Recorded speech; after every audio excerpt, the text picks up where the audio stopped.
On va avoir toutes les images.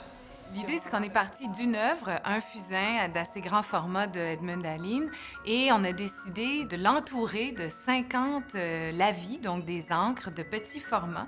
Ces 50 lavis-là, je les vois un peu comme des photogrammes d'un film, mais le spectateur, finalement, le visiteur du musée, il a dans ses oreilles un casque et il écoute la voix de Nancy Houston qui lui dit une narration, un texte, et il fait son propre montage, au fond, du film, qu'il est en train de créer lui-même par sa visite de l'exposition.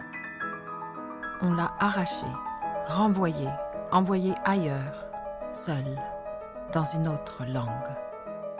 Pourquoi avoir choisi cette œuvre qui s'appelle donc Good Morning Midnight? Très, très énigmatique, assez mystérieux, un titre en anglais et de faire résonner évidemment les mots de Nancy Houston qui elle aussi est à cheval entre deux langues. Il y avait comme une parenté entre ces deux univers-là, de cet écrivain bilingue et de ce peintre également bilingue ou trilingue puisque lui, sa langue, c'était vraiment les images.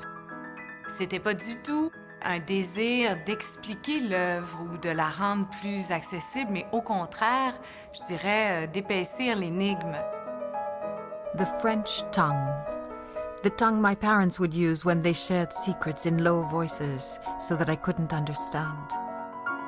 On est dans une espèce d'univers étrange, un peu spectral. On est entre la vie et la mort, on ne sait pas trop. Donc, c'est certainement un regard rétrospectif sur une existence, sur la traversée d'une vie sur la Terre.